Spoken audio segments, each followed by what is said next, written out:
Do we have any items, any citizens' concerns that someone would like to speak about that is not already on the agenda? Moving on, I will move approval of today's agenda. Second. Motion by Duet, second by Radig. All those in favor say aye. Aye. Opposed say nay. Passes 5-0.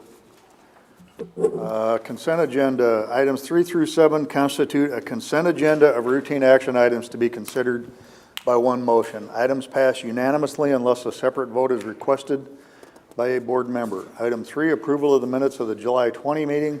4, approval of claims. 5, county auditor received the appointment of Vance Chiquette to the City of Salt Lake's City Council. Item 6 is human resources. A, approval of memorandum of personnel transactions. B, authorization to initiate hiring process. 7 is juvenile detention. Receive juvenile detention's June population report. Do we have any questions about today's consent agenda? I will move to today's consent agenda. Second. I would question 6B.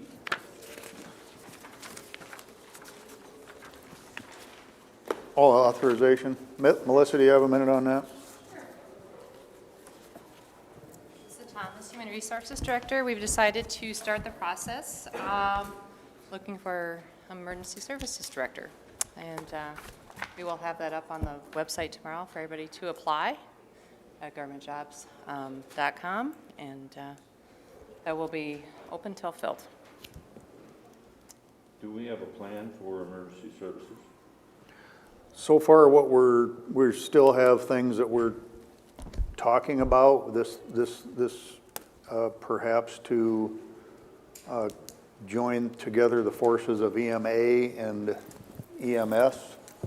But I think some part of our goal today is to gauge some interest for what we can find before we make major steps going forward. And as Melissa said, this would be filled in the future, not a closed deadline date. So if we don't find anybody qualified, then we won't fill it until we get what we are looking for. Thank you. Does that help? That's good. All right, motion by Duet, second by Radig, was it? Mm-hmm. Any other questions? All those in favor say aye. Aye. Opposed say nay. Passes 5-0. Item 8, County Sheriff, approval of 2021 interlocal agreement between City of Sioux City and Woodbury County for the local Edward Byrne Memorial Justice Assistance Grant Program Award. Tony Wayne Sheriff's Office. This is our yearly JAG grant that we get from the federal government. We split it down the middle with the sheriff or with the police department. This year, our part would be $24,096. We normally spend it on computer equipment, what we have been in the last few years for the cars. This year, we're looking at putting a secured lot out at Prairie Hill for vehicles and actually getting some security cameras out there at Prairie Hill so we can monitor what's going on out there. I need just your guys' approval, and I'd have to have the chair sign it, and Mr. Gill needs to sign this so I can give it back to the city. They're the ones that are actually doing it. As an aside, didn't we get some high-speed internet out there in some fashion or another? We got better internet. Yes, we'll put it at that. I wouldn't call it high speed, but it did improve. Okay. What kind of room for improvement is there? Well, we still can't probably stream the video. It's not working that well. Okay. But it works. We can now, the classrooms, the instructors that come in can use it to show their videos. Okay. and use the internet for their teaching. So that was a big help. Until we get fiber run out there all the way, we'll do with what we have. And you said this is an annual thing. I've seen this before. Every year, gosh, I will move approval. 20 years. Second. Motion by DeWitt, second by Monson. Any questions for Chief? Give these back. All those in favor say aye. Aye. Opposed say nay. Passes 5-0. We are not at our 4:40 set time for secondary roads or the 4:45 for building services, obviously. So Dennis, you're up. Board Administration approval of resolution approving bond purchase agreement for general obligation urban renewal county road improvements bonds, Series 2021. Yeah, the bonds were sold this morning. We do have Nate Summers here from D.A. Davidson. He's our financial advisor. He's going to give you a summary of what happened today, but we did get a good interest rate. He'll explain that. And also, all we're doing is approving the bond purchase agreement to go ahead and buy them, or, do whatever we have to do. Do we need to vote to receive these, Pat? Sure. I move to receive these documents from Nate. Motion by Dewitt, second by Ung. All those in favor say aye. Aye. Opposed say nay. Passes 5-0. Thank you. Go ahead, sir. Thank you. As Dennis said, we facilitated the sale of the county's bonds today for the secondary road gravel CIP project. Project fund is $10 million. If you look inside of your packets here, first page says sources and uses of funds. Just outlines the borrowed amount of the bonds at $8.82 million. The way the bonds were structured, there's an original issue premium amount that investors wind up paying to the county. So you can see the borrowed amount is actually less than the project fund, which seems a little bit squirrely, and I can show you why here in just a moment. But ultimately, the project fund is fully funded at $10 million. If you flip to page 2, the true interest cost is a metric that we use in the bond world to illustrate kind of an all-in borrowing amount for the county, and that captures all of the coupon payments and the yields on the bonds, the prices that the investors pay for those bonds, as well as compensating the underwriter who sold the bonds. So that all-in true interest cost, just the true interest cost is 1.245%. In our view, that's a very competitive rate in the current market environment. Page 3 of that packet shows the amortization of the debt. So it matures starting with principal payments in 2023, and it's a 10-year borrowing, so it fully matures June 1st of 2032. If you flip to the last page, I can illustrate where that premium is coming from. So you can see in the first column there, it says maturity date. Those are the individual principal payments on the bonds. The amounts are the principal payments. So the rate column, you see it's 4% to 3% on the long end. Those are the actual coupon rates that the county is paying on the principal that it's borrowing. So that's on the $8.8 million. The yield column, it presents the yields that are more prevalent in the current bond market. And then the next column says price. You can see all those prices are at over 100% of the face value of the bonds. So investors are saying we want to get a higher interest payment for the duration of the bonds. We recognize that the actual interest rates in the market are lower than the coupon rate we're asking for. So the investors are paying the county more than the face value of the bonds. So you can see about 106% to 121% of the face value of the bonds. That's where that original issue premium comes from, and that's why the borrowed amount is less than the actual project fund of the county. Now, that's a lot to take in, so I'll pause, and if anyone has any questions, I'm happy to answer. Dennis, this will be paid off through increased, Tax increment financing on our Woodbury County, Iowa, which includes CF and all the properties around it.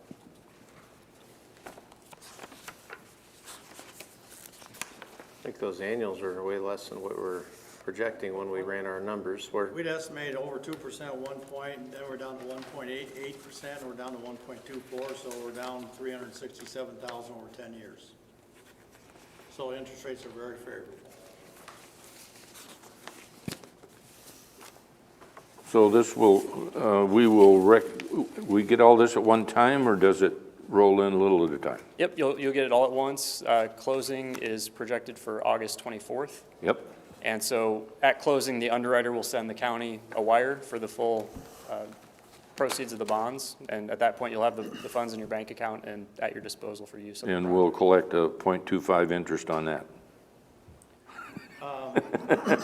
In the bank right now, it's about 0.06.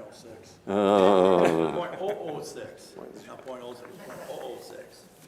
But he did furnish a calendar here, how the process goes. I've already notified the treasurer, notified Nate, the underwriter, I believe. that we did receive the money on the 24th. And yeah, cover letter too.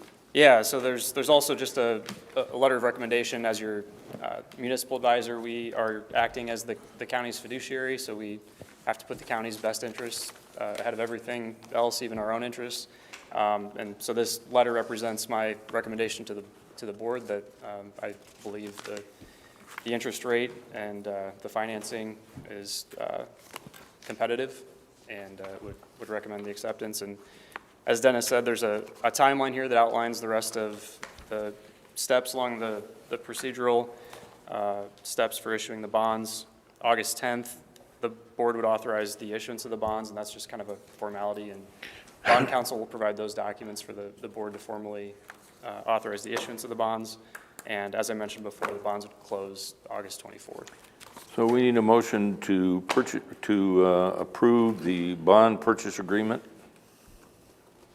Correct. I'd move it. Second. Motion by Monson, second by Radig. Yep. Further questions? When are you going to start? All those in favor say aye. Aye. Opposed, say nay. Passes 5-0. Thank you, Nate. Thank you.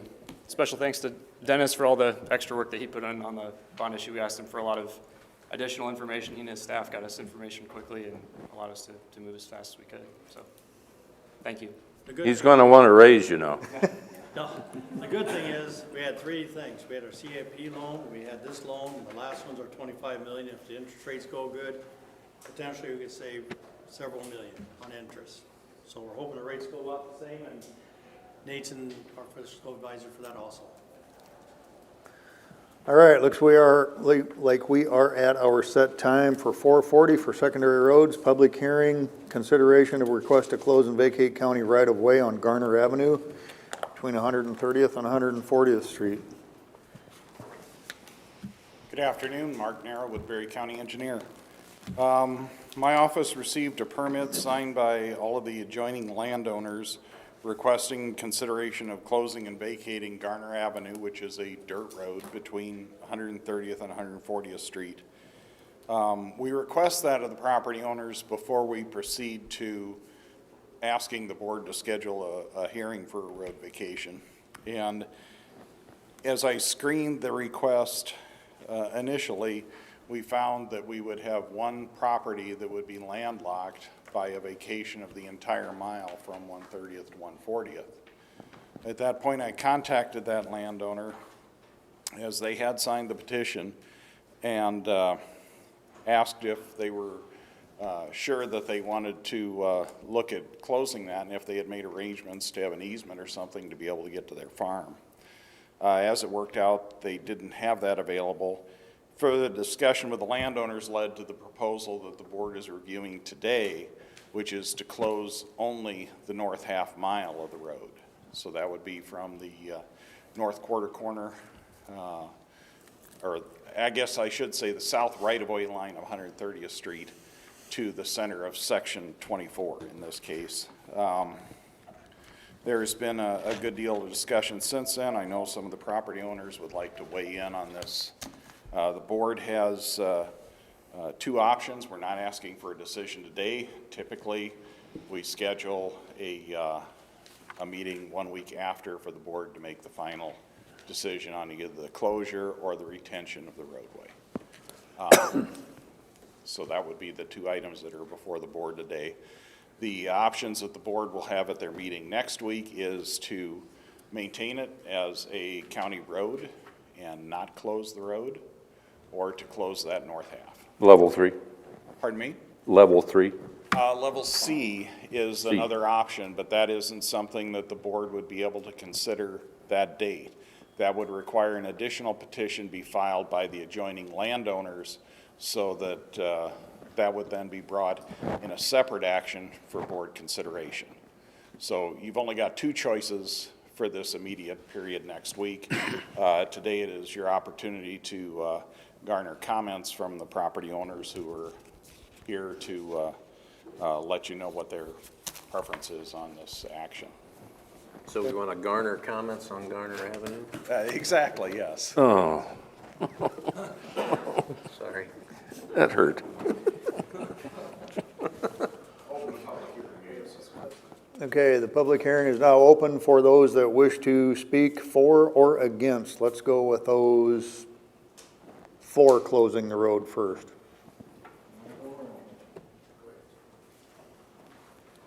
And need your name and address when you get up My there. name is Jeff Bartow.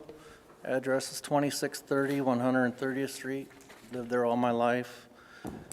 This dirt road we're talking about has been there ever since I can remember, and it's been a farm to market road.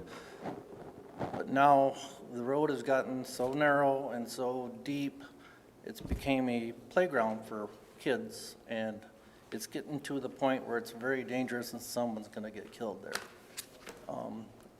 My neighbor has witnessed someone jumping the road at 60 or 70 mile an hour through that intersection through 130th Street. He's got pictures. And we're not out to cause any ill will towards the landlords or anything like that. I didn't realize this was gonna cause as big of a problem as it is, or possible problem.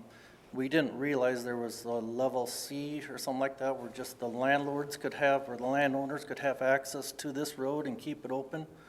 We're just really concerned about the safety of our neighbors, our kids, anybody driving down that road. These kids are just out of hand.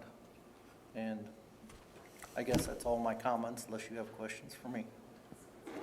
Mr. Wingert, kids will be kids, yes? And we have tried to call the authorities, and they just, well, we can't do anything about it, you know? Yeah, they gotta be there at the right time, that Yeah, much I know. yeah. And my neighbor is a ex-DOT man that is retired, and he's watched them, and it's gotten underneath his skin, and he's ready to move. So I don't want to lose him as a neighbor. I don't want anybody killed. I don't want to have any problems with anybody. I just want to make sure it's safe. Right. So thank you for your time. Anybody else have anything they'd like to say? And please try and keep it to 3 minutes. I should have said that earlier. You did just fine, Jeff. No, you're fine. My name's Don Lee. I live on 2536 130th Street. My residence is at the north end of Garner, the area in question. As Mr. Bartow mentioned here, we've lived there for about 25 years. My wife and I, our kids are both moved away now, but the main thing I wanted to submit here, just in the form of our concerns and support of closure of this road in the form of a letter for your consideration, if we can submit that. And I've got some photographs here as well. So aside from the driving behavior and things like that that go on out there constantly, we're kind of concerned about the erosion that's sweeping off into our property. I've lost some pasture ground because of all the erosion on the road. But if I could just submit that. Sure. Move to receive the documents. Second? All those in favor say aye. Aye. Opposed say nay. Thank you very much. Passes 5-0. Start down at that end if we want. Anybody else? I request that they scan and send us a copy of that as well, so we have it in our Okay, okay. Sir? Yes, my name's Dennis Reagan, live at 2525 140th Street, and we're on the south end of it, the road that's to be closed. And like Jeff said, I've lived there for over 45 years, me and the wife, and grew up in the county there. And the road, as Jeff said, has just got narrower and deeper, and there's not even room for two vehicles to meet in a lot of places on it.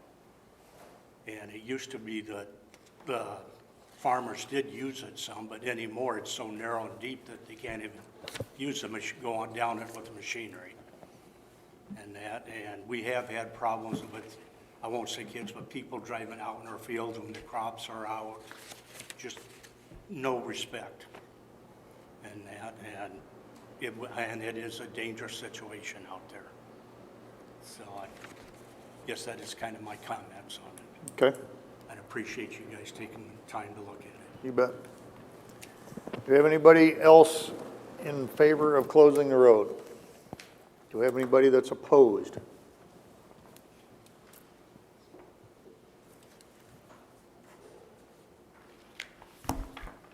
Good afternoon. My name is Kathy Slusher Davies.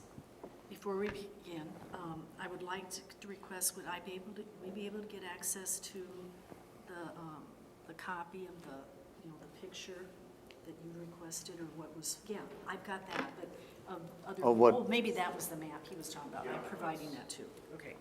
And then if this is being transcribed or recorded. It's recorded for, Okay, will I be able to get that, and then I can share it with It's my on neighbors? Would that be okay? it's available on our county website Okay, as a great. live. Thank you. I've never had this situation where I needed to request that, but I have also the letter that we prepared, so may I submit this to everybody? Move to receive documents from Mrs. Davies. Then there's probably plenty. Second. Motion by DeWitt, second. I think I accidentally added a little bit and I needed, sorry. All those in favor say aye. Aye. Opposed, say nay.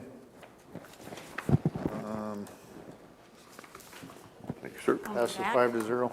On the back of the, if you want to, for your convenience, pull apart, the map is on the back, and it shows where the properties are on that map. And I tried to mark as best I could. If you want that too, would that help you? I'll get a copy. Because I know we made plenty. All right, this is just a little background information. Today, I'm here representing the Slusher Family Farms, the LLC, and those members who are not able to attend, my two brothers, Michael and Thomas. This represents more than just some dirt section of road or land to the Slusher Farms LLC. There's been a long history of farming in the Slusher family within Woodbury County for nearly 70 years. The family grew from 0 to 459 acres during the 44 years that my father was farming until his passing. And gentlemen, I can provide you too with that, if you want a copy of my introduction. Is that No, gonna help? no, we don't need that. Okay. Shortly after the LLC was formed to continue our parents' legacy and passion for Iowa, farming in Iowa. Most importantly, I'm representing what my parents would have wanted and would have considered just and fair for their farming business. This is for the entire Slusher family, past, present, and future generations. Therefore, the proposal to vacate 1/2 mile of Garner Avenue, south of 130th, will not meet the needs of this Woodbury County farming business, the Slusher Farms LLC. This comes across as an extreme action which caught us off guard and negatively affects only one landowner, the Slusher Farms LLC. This comes without knowing the exact reasons or reason for such an extreme action and without possessing any lesser degree of solution.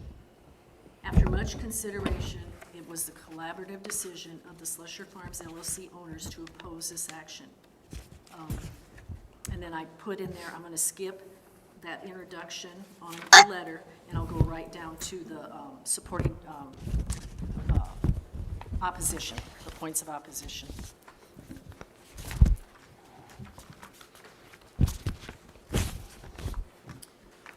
Points of opposition, page 2. The permanent closure or vacation, you kind of think of it as a death of a road or partial road. The north half of Garner Avenue will only negatively affect the Slusher LLC farming business operation, where all the other adjoining property owners' farming operations will not be affected. Upon doing this permanent closure, it cuts our access in half by removing the ability to go to and from the farm to the north, from the north end. The history of using Garner Avenue.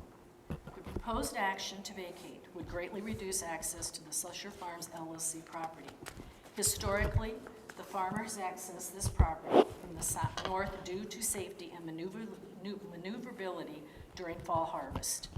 To this date, the semi-trailer truck has only been able to use the gravel road north of the Slusher LLC property, so that's at 130th Street, turn south onto Gardner. At that juncture, the farmer pulls into the field at a 90 or 45-degree angle, and then so they're completely off the road. After the semi is loaded, he backs out and then proceeds south to 140th. This approach has been the most effective and safest method when using semi-trucks during fall harvest time. Norman Thorson, the renter who farms the Slusher Farms LLC property, has done an exceptional job farming the land for 35-plus years and has intimate knowledge of the lay of the land and the limitations of this road. Creating a possible turnabout came up in a conversation.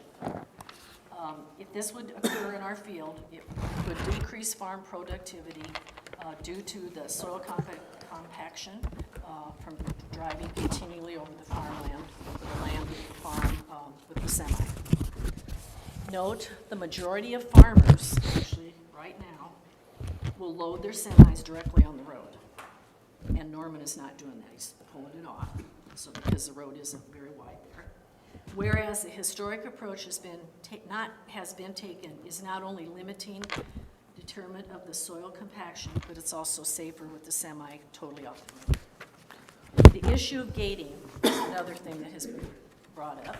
So we just addressed it here, and maybe we went ahead of ourselves, but is also an option that has come up and is an unreasonable workaround.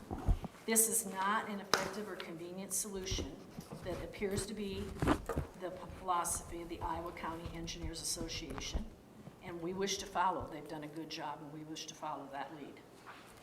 There's a reference there too, and I have a copy of that if anyone needs it.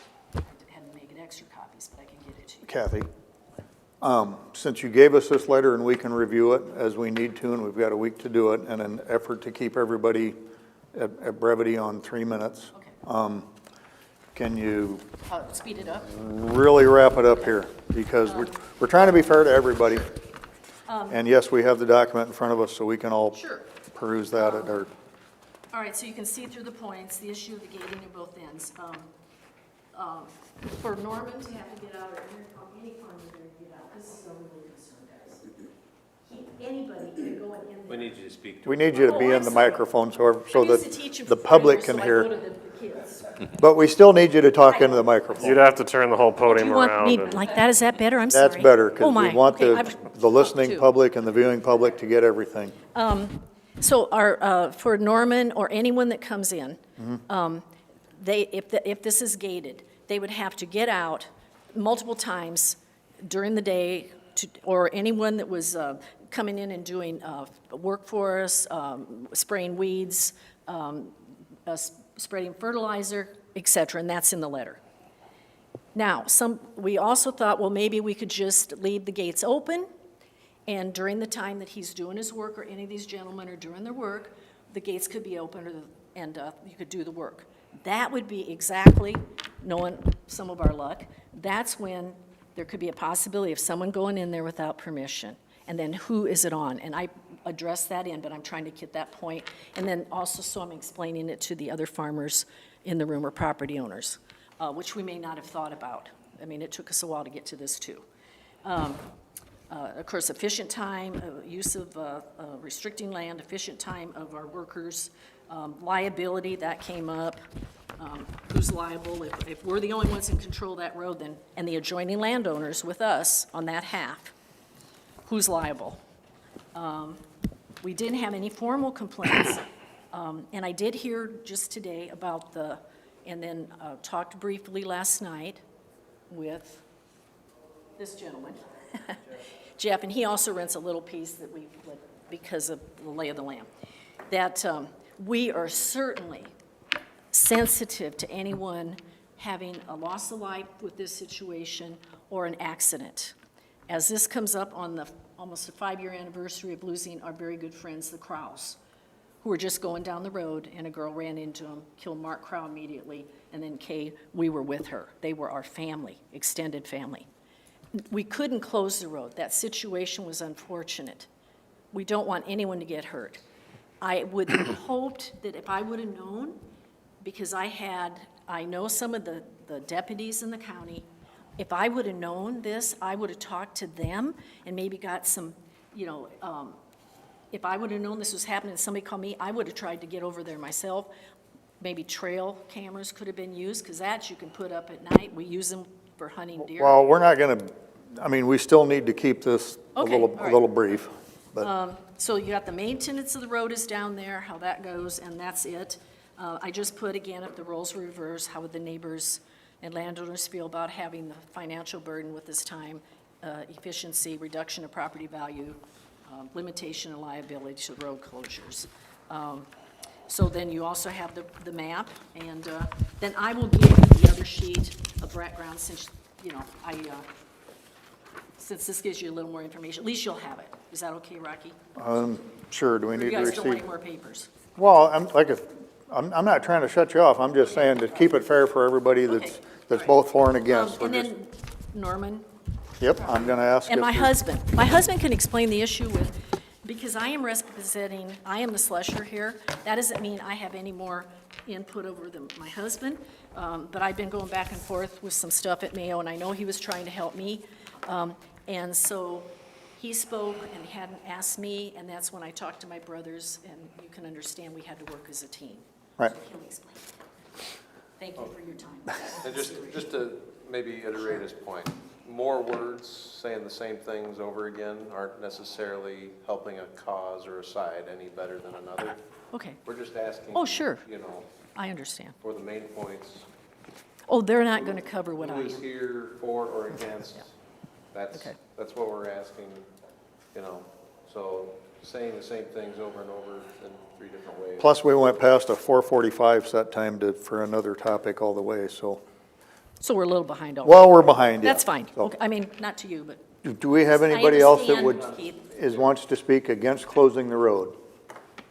Mr. Davies? Unlike Kathy, I'll try to be real brief. Mark Davies, 1546 Delaware Avenue, Lawton, Iowa. The main complaint seems to be about the kids ripping it up and this, that, and nothing. I can certainly understand that. Maybe I'm too old school, but if someone would find out the name of even one of those kids and a little visit from maybe one of the deputies to their parents, I think they might have a little bit of a difference in attitude on whether they should continue ripping up the road. I think you are old school, because that's the way I Sorry. think. And that's all I have. Thank you. Mr. Thorson, do you have anything? I'm good, my landlord. Well, I know Norm is the guy that does the farming there, and please come up here, Mr. Thorson. The only question, Norm Thorson. Norm Thorson, 2015 150th Street, Lawton, Iowa. When we close this road, it's permanent. It's never reversed, is it? Okay, well then, you know, for me involved, it just cuts my access, you know, so, I mean, that's my problem. And I know 2 miles to the north of there, there's a dirt road, which is graded more often, I don't know why, but I've got no complaint, because I'm only over there a couple times a year, you know, so there's little maintenance on the road, so I don't think it's gonna save a lot of money, and somebody's gotta maintain the road, even if it's closed in half, so, you know, the status quo's worked for me for the last Status quo, 40 years, okay. so I'm happy with the status quo. Okay. Thank you. Anybody else in favor of leaving the road open? Hearing none, I will move to close the public hearing. Second. Motion by Monson. All those in favor say aye. Aye. Opposed, say nay. I have one question I did want to ask the engineer on this. What is the current class of road? Is this A, B, C? Is this minimum maintenance? This is currently classed as a county road. It's a county dirt road, so it never receives any gravel. This road is one of the roads proposed for a level B designation. That's one of the first steps with our gravel road improvement program, since we'll no longer be graveling a few roads. We're going to put in place a level B system. We were waiting for this bond issue and everything to fall in place before we put that in front of the board, though. As long as it's been there, it's just been a county road. We don't plow it in the winter. In the future, we'll have signs on there. It'll be designated level B. No decision. If there's no changes or closures. Sure, that's all I have. And there's no decision needs to be made today other than, To schedule action for the discussion of the road closure and vacation next Tuesday. do you have a certain time that you'd like to have that? That would be the county auditor's preference. Do we have any other closed session things on that, to your knowledge, Heather? No, I would go with 440 again. With what, 440? 440. We'll make sure it's on the request for agenda items. That sound like a plan, Mr. Gill? Yeah. I will move that at, No, you have to vote on the motion to close. all those in favor of closing the public hearing, say aye. Aye. Opposed, say nay. Passes 5-0. I move to hold the, where to go, approve the schedule August 3rd of next week for 4:40 PM on the road closure and vacation of the right-of-way on Garner Avenue. Second. Motion by DeWitt, second by Wright. All those in favor say aye. Aye. Opposed, say nay. I'll say no. Passes 4 with Radig opposed. We're good on that? I'm just leaning towards non-closure, I'm just throwing that out. Okay. Can I say one thing at all? Is there any discussion we can have about this We'll be having it again next week. next week? Yep, at 4:40. So maybe we can all get together on a common consensus? That works for us. Would you guys be for that? Actually, since we haven't, or we already voted, I'm going to have you discuss it kind of elsewhere, because then it'll look like we're making plans after we voted. All right, thanks, guys. You bet. Building Services, Kenny Schmitz, award the 28th Street Development Project, also known as LEC Offsite Improvements, to Sioux City Engineering Company. Kenny Schmitz, Building Services Director. Bids are open July 8th and received July 13th by the board. Alternates were discussed on July 20th. The City of Sioux City Council did approve the contract last evening. I'd like to discuss for a moment the alternates. While the county did accept all the alternates, the city did reject alternate number 2, which is the mill and overlay of Highway 75 to the mobile home park. I thought we rejected that too, didn't we? We approved all the alternates. We, No, Well, we could have done C.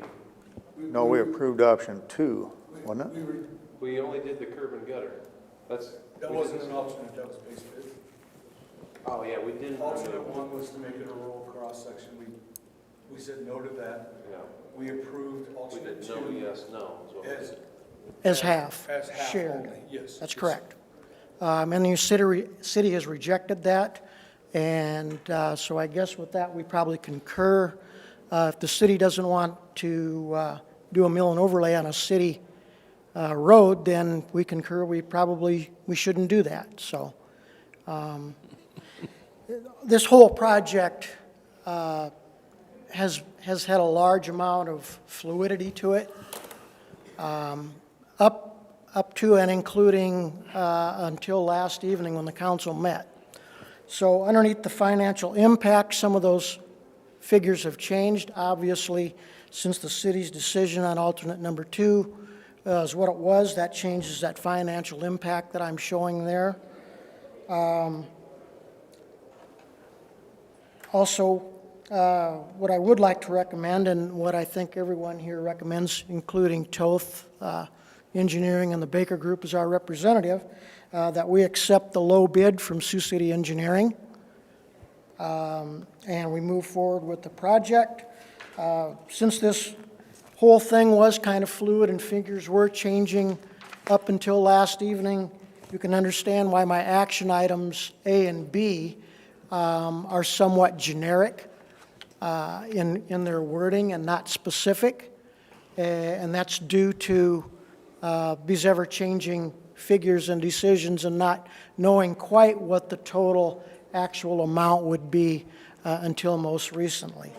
At this time, if you've got any financial questions, I'm going to ask Matt with Toth Engineering to come up with his wizardry, and Shane Albrecht with his photographic memory with the Baker Group to go through any of those questions that you might have. Guys, if you'd come up. So I do have a question that's about the council meeting. Did any of you guys attend that then? Yes, we all did. So was the rejection of the second alternate because they would have to pay half, or was it because? Yes. So they they took no official action on the alternate last night. They voted to approve the contract with Sioux City Engineering, which is the contract which is before you, which is for only the base bid, the $2.689 million. They, in passing, mentioned to us that they were not going to accept option 2 with you all agreeing to pay half and them paying half. They've made no official action on that to this point. If we were to move forward with bid alternate 2, that would be a change order. But you said they would not move, really? Yeah. Okay. So They're that, not from a position of being insulted by asking to pay half. They just said they would not. Okay. so that takes us off the hook for our half. Yes. Okay. And we can still bring it back to it at a later time when Gordon Fair was not there last, not that the mayor's ever, you know, They always agree. yes, yes. But Gordon was not there. So it was just Matt King and Yeah, myself. and that could have been only the opinion of the person that gave it to us. The entire council did not weigh in with an opinion on bid alternate 2. This is what it is. What's the status of the letter of understanding on this? It is under review with the city's attorney. My understanding was that she was on vacation this last week, but forwarded to Gordon, who has got it on her desk for review. So Sioux City Engineering's it, huh? That was a favorable bid. It was right at projections, wasn't it? Very, very close, yes. Yeah. It's close to original projections. When we came back with an engineer's estimate, when we put the project out to bid, it was much higher, based on what we were seeing from, labor prices and commodity prices going up. This price is in line with more or less what we were thinking was going to happen a year ago. Yeah, number-wise, it's $104,000 over his original estimate, so I mean, it's pretty good compared to where. Yeah, we were pleased. I would move it. Second. Motion by DeWitt, second by Monson to award the 28th Street Development Project to the lowest responsible bidder. Any other questions? All those in favor say aye. Aye. Opposed, say nay.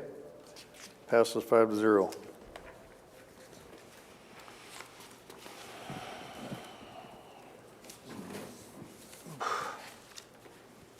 Oh, Gotta read each page real quick. we all get to sign?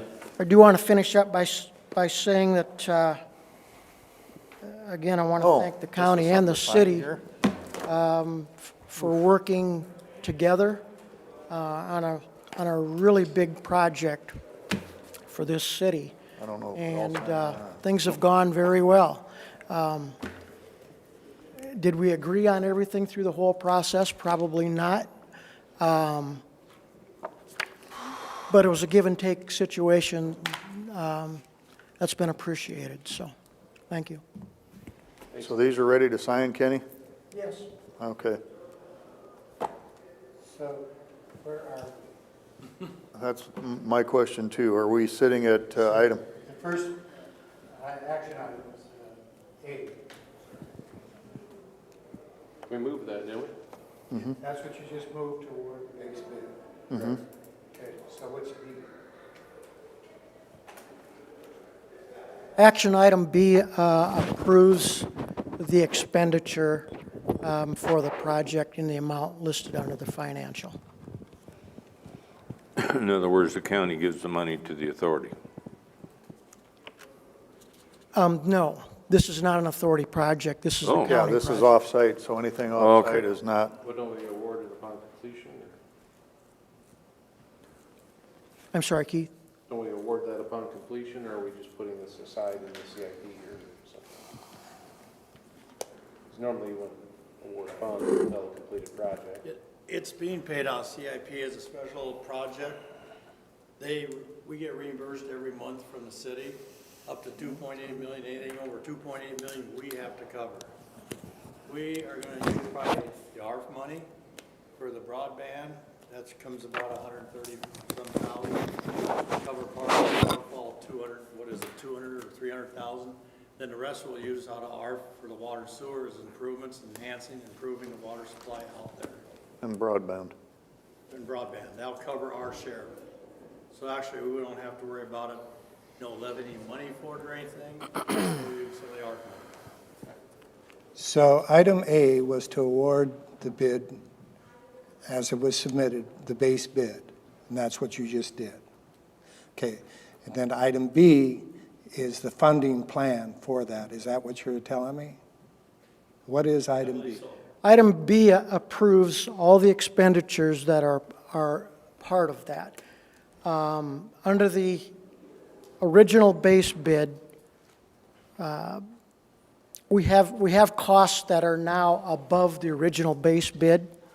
Those additional costs are things like the gas line from Mid-American Energy that we learned about after the fact, after the bid.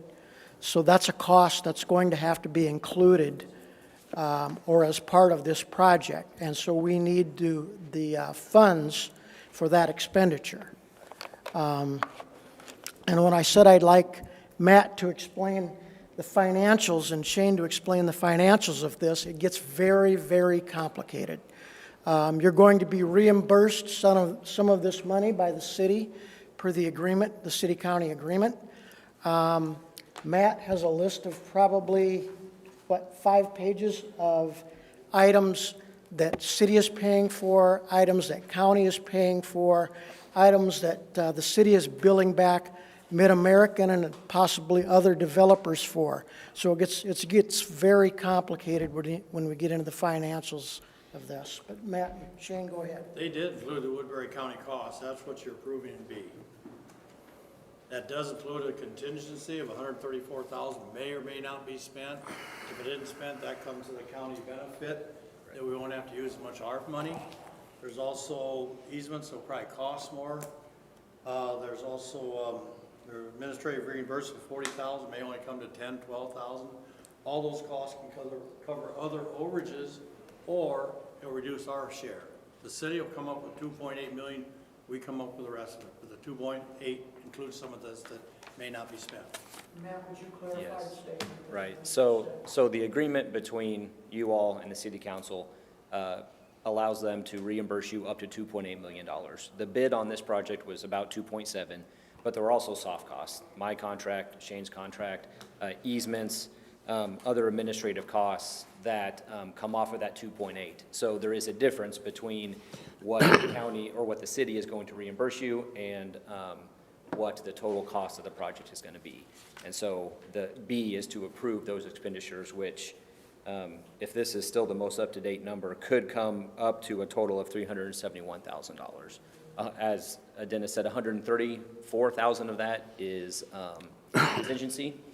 $132,000 of it is fiber optic, which was always going to be outside of the 2080 agreement. You were always aware that that was going to have to be paid for separately. And then I believe that number includes the part of the mill and overlay. It does not. So if you look at excess construction costs of 100, so right now we're 104 over, 104 plus 134 plus 132 is that number. Okay. If we would have done that half, it would have been just over 400,000. And then Kenny's right. There's also some parts of the contract which the city is going to pay for all on their own. Those items that were in the direct benefit of Mid-America and not for the LEC project. So it is complicated, but basically, item B is to approve the expenditures that you all will make over the 2.8. The 2 point, that was just what I was going to ask. This is to approve the overage of the 2.8. Ancillary cost. Yes. If you keep this up, you need to bring a bottle of Tylenol next time. It'll all be easier after this. So the letter of understanding basically sets out who's responsible for which costs.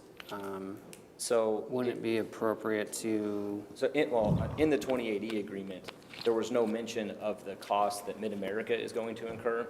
So the letter of understanding is to memorialize the fact that the city is going to pay for those items and you're not responsible.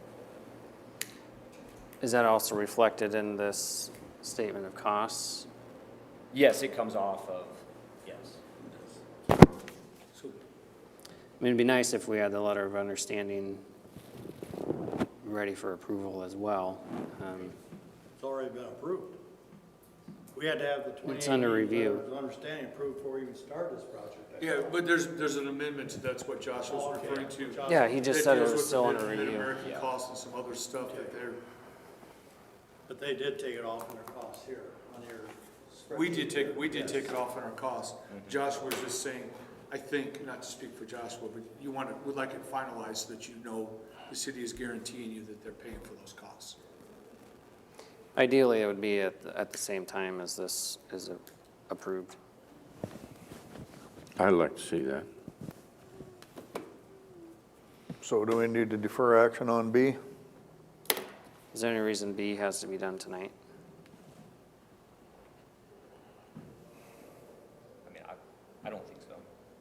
But shouldn't you accept the bid already in A? So But that- that gives them the ability to go on? No, A was the base plan. Okay. You approved that, you awarded the bid. A was awarding the bid for the base Which means plan. they could Yes, start? yes, they can start. The base bid does include the overage cost, though, that you're approving the funds for under B. So you've approved the contract. If you don't approve B tonight, then there's $370,000 that is not funded as part of the contract you just signed.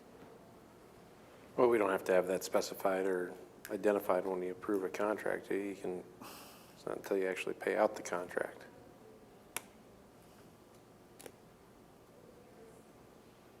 I don't see a reason why it would have to be this evening. What's the completion date on it anyway? November of 2022, same as the LEC. So, I would move item B to next week. well, then why don't we just delete it from the agenda and we can bring it back on when we have the LOU finalized? Yeah, we don't know what do you know what the city's timeline is? I mean, I think it was a couple of weeks ago when I reviewed the letter. I gave it to him as soon as you had reviewed it, and like I said, Gordon told me the city attorney was on vacation this week. And you did the base bid, and so it doesn't matter. I mean, you approved the base bid. They're going to sign it. You can go forward with that at this point. It's just the funding is iffy at this point, and you're still working on that, trying to get that taken care of.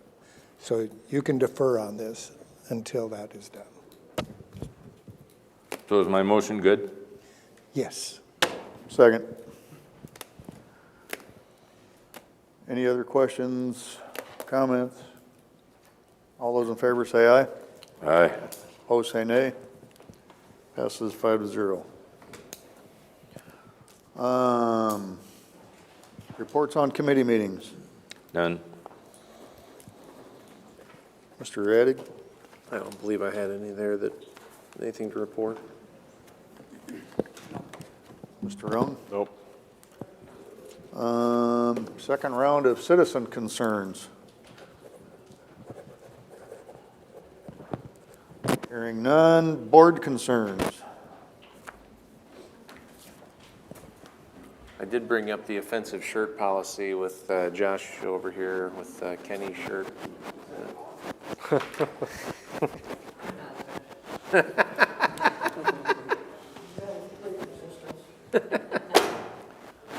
Regarding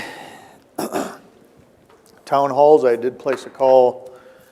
I was actually approached first by the town of Lawton representative, and I called this afternoon and left a message, and I have not heard back yet. So I tentatively had that for August 5th or August 12th. I think I gave him 2 dates. The 12th, was it? It was a Thursday, so I think it was the 12th, just to give enough time so they had something else or whatever. So that's where that's at, is so far, Is that that- call has been made. Is that the time of their meeting then? I just left at 5:30, 6 o'clock. I just left a range of times that might work for them. So a call has been made. Okay. I have no other items. Denny, second round? when did we bond the second 25 million for the LEC? What is the date on that? Hopefully that will be completed by the end of September at the best. Here, end of September, early October. We want to get that as soon as we can get it because we want to spend that money first because the limit of 18 months to spend, I believe, for the taxables forever. So we'll spend that, then spend the taxable, then we'll use the ARPA money.